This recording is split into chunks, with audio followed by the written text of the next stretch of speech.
Hi guys, welcome to my channel. I'm Michelle Johnson and I'm here to talk to you about something really important, energy. Your energy. We know that energy has to do with food and diet, of course, calories in and calories out, energy expenditures when it comes to weight management. But did you also know that energy is greatly affected by several other things, and one of them we all know is sleep and getting enough rest. Also spiritually. So one of the things that I look at is energetically healing and rebalancing your spirit, your energy systems. You've heard of chakras possibly. So that's something I want to address on this video today, is the mind, body, and spiritual reasons that you might be lacking energy. And the first one I want to go into is the relationship between food and energy. So I took all these notes so that I could educate you guys on some really interesting things that I know and that I also learned while doing research for this video. And one of the reasons I haven't been doing a lot of videos lately is I've been lacking energy. And a lot has to do with how I've been living my lifestyle and haven't. And one of the reasons I haven't been doing a lot of videos lately is I've been lacking energy. And a lot has to do with how I've been living my lifestyle and haven't really been getting enough sleep. But the relationship between intake of food and the output of the work you do creates an imbalance or creates balance, right? So when the imbalance occurs, it's when you're consuming either too few or too many calories. And that can trickle into a lot of things. So if you're really not getting enough food, you may not be performing as well at work or in the gym if you work out, and you won't be able to accomplish your goals or be as productive. Cognitively, you also feel impaired. So getting nutrients that help support energy are really important. The foods that drain your energy are something that I want to get into, and that is what's more important, because there's lots of foods that you can eat that give you energy, but some of the foods that directly affect and impact your energy negatively are what I want to address. We know one of them is sugars and starches, refined carbohydrates. Do you know that we don't even need refined carbohydrates? We don't need it at all. What we need more so, according to a book I'm reading, it's called Primal Body, Primal Mind, is fats, healthy fats and proteins, even more healthy fats than proteins.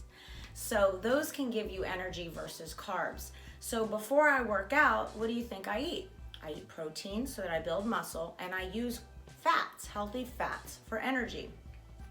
Healthy fats in the way of avocado, nuts. A lot of people think nuts are protein, but really they're more in the fat category. Or I'll put some ghee in my coffee with some collagen. And I talk about this a lot on other videos and how that is a great pre-workout.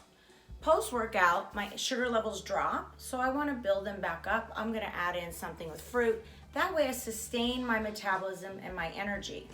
And there are things like lower glycemic index carbs and higher glycemic index carbs. What I suggest you do is you learn a little more about those and you Google them. But I'll give you some examples. A banana, for instance, is very high in sugar. Fruits can be very high in sugar. So if you have diabetes and you're having energy issues in relation to that, you really want to be careful even of fruit. I mean, sugar is sugar, even dairy sugars. It's going to convert, not in a way that's going to help you burn fat even. And sometimes it's going to convert in a way that causes you to feel fatigued, especially if you're spiking up those sugar levels early and then dropping them off. You know, they're going to drop off, and then you're going to need more sugar because you're going to feel like you have no energy. And that's when people start grabbing things they don't really need in their body because they're feeling sluggish. And then we start dealing with serotonin levels, and other hormones get impacted that cause us to crave things. So the key is to try to get those slower release sugars when you're less active or when you're going to be doing a longer activity like a marathon. And that way you have that time release. Otherwise, you can use those higher sugars. They're not a crime if you do them after you've been very energetic and using, physical movements. And the perfect example is after a workout class or working out with your trainer or doing a workout at home. Whatever it is, once you're done, that's a great time to get those higher sugars, and most of those things you eat after are going to burn right off. But you do want stuff with nutritional value, right? Don't you want to put the right things in our body, not the bad things?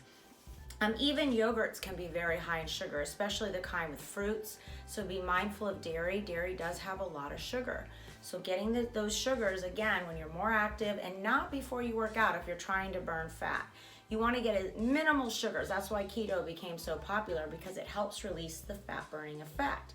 And the less sugars you have in the body, the more likely you are to go into ketosis and the more likely you're to burn fat. And also you'll find that you have a lot of energy. Even being careful of energy drinks, coffees, too much of all those things, too many stimulants, just overproduce cortisol in your body. Dehydration, you need to be hydrated. When you're dehydrated, you do feel sluggish and tired. So make sure you're getting enough water. And also don't be afraid of mineral drinks. It's great to get like a Pellegrino or a Perrier. And if not, add a little Himalaya salt to your waters once in a while. So many of us have cut out all sodium, and that's not great either. That can actually create an adverse effect, and the kidneys start to secrete so that you are actually trying to balance your water levels. And you don't want that effect. You want to make sure you're getting a moderate amount of sodium, and not the bad kind, but you can add things like Himalayan salt and make sure you're getting those essential minerals that our body needs in order to stay hydrated and healthy. So if you look at things like coffee, a lot of people think that's a negative. A little bit of coffee isn't always a bad thing. It's just overdoing it, right? And they even say coffee has a great effect of preventing Alzheimer's and Parkinson's, about 30%. 26 to 36%. Also, physical reasons that can cause fatigue, we know, are anemia, depression. Depression can also be a spiritual thing, not always just a physical or hormonal issue or brain issue. Fibromyalgia, maybe you have a lot of pain in your body. You might find out that, and I was diagnosed with chronic fatigue and fibromyalgia that I dealt with for years, but I was able to overcome that using nutrition. Using nutrition as medicine. And believe me, you can. And also being consistent with when I eat every 2.5 to 3 hours. Component with circadian rhythms that I was reading about and studying. And what it suggests is that you set an alarm at the same time every morning and that you go to bed consistently. The more you do that, the more those rhythms are going to be in place, the more energy that you have. And you need to expose yourself to sunlight. So getting like 20 minutes of sunlight, taking a nice walk, or making sure the curtains are open, that the lights are on. A little light therapy in the morning can really help amplify your energy. And at night, dimming it and making sure you're setting that tone that it's time for bed. Limiting your naps throughout the day so that you are ready for bed and you get a good night's sleep. You also want to take maybe a melatonin tablet. The way that melatonin is regulated is with the circadian rhythm. So it acts as a darkness signal. So by taking melatonin, your body knows it's time to go to bed. So it's important that you turn your phones off and that you're not watching TV or working with electronics. Everything needs to calm down. Your eyes, what they're seeing, affects your brain, and all of that affects your circadian rhythm and your ability to good night's rest and stimulate melatonin. I take about 3 milligrams with HTP and L-theanine. When we are feeling depressed or down, or life just isn't going our way, we become very spiritually depleted. And that can take a toll on us energetically. So it's really important to be in alignment with our value systems, our truth.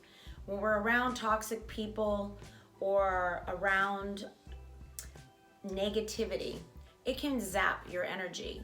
Words have an energy. People have an energy. So those people are like energy vampires if they're not in a good place. So limiting exposure to people who are negative or these energy vampires is really important. Those time suckers too that just talk and talk and talk. And a lot of times complaining just zaps you. So if you're in a bad relationship, let's say it's a romantic relationship, and I can speak to that, it can really take a toll on your energy, and you just feel like you're in a vortex and this person's just draining the heck out of you. You're gonna have to really evaluate where your truth is in that situation and why you're compromising your well-being. If those talks aren't working with the person, you've tried therapy, it's still not working, you're gonna have to be brave enough to do what's in your well-being, and that's cut these cords to people that aren't bringing light and love and happiness and laughter overall. We all have some issues, but we know who's toxic. You know, when people are alcoholics or they're on drugs or they just like to fight or they're drama kings or queens, those are the type of people I'm saying can really affect your energy. And when we're settling in life, whether it's a job or a person or a circumstance, we know it, and it does take a toll on us. So really praying and getting clear on that stuff, meditating, can help you gain the clarity you need to make those life changes that help rebuild your energy. Going for nice walks, not over exercising, you know, is another tip, because we tend, when we're not in a good place, to overdo something, whether it's drinking or eating or having sex or over exercising. It's not suggested. You want to take care of yourself. The key is self-care. And when we're really caring for ourselves and we're being consistent with our patterns and we're looking at, okay, where's the imbalance? And just take that little assessment and analysis in. Maybe in the mornings you're doing what I call morning pages. They're in a book called The Artist's Way. It's a great book if you haven't read it and you need to do some healing work or some self-therapy. And this book suggests 3 uncensored pages, just brain dumping. You're not allowed to read it again. You're just dumping. You're writing all these things that are going through your mind, and it helps you come up with resolutions and where you need to make some changes. And it also gives your brain some clarity. If we're just overwhelmed and bogged down with so much stuff, sometimes rather than talk to a friend and drain the people around us with all of our issues, which we tend to do, we gravitate to people that are willing to listen, empathize, and who will give us advice, but it's not fair to them. Do some of this analysis on your own. Do some self-therapy. Sit down in stillness. Get clear. And you'll be able to make better decisions rather than feel your life is out of control and that you're always being a victim. Being a victim is draining. So be proactive, guys, with your well-being. I hope you take some of my tips and suggestions and will utilize them. I'm Michelle. You can check out my website, michellefitness.com, or quickfitrx.com for weight management programs online. I'm here to help, so if you have questions, be sure to reach out. I'd appreciate you liking this video and subscribing to my channel. Your support means the world to me. Please share these videos as well, and if somebody can use my help, send them my way. Thanks, guys, and I hope that you find your energy again if you're slacking and you feel like you don't have it, because once you get it, you're gonna feel like the world is your oyster. Bye.